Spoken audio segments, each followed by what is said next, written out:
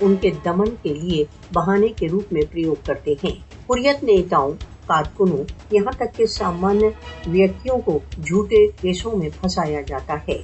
بھارتیہ سشستر بل پاشوک آپریشنوں میں یہاں تک کہ کشمیری مہیلاؤں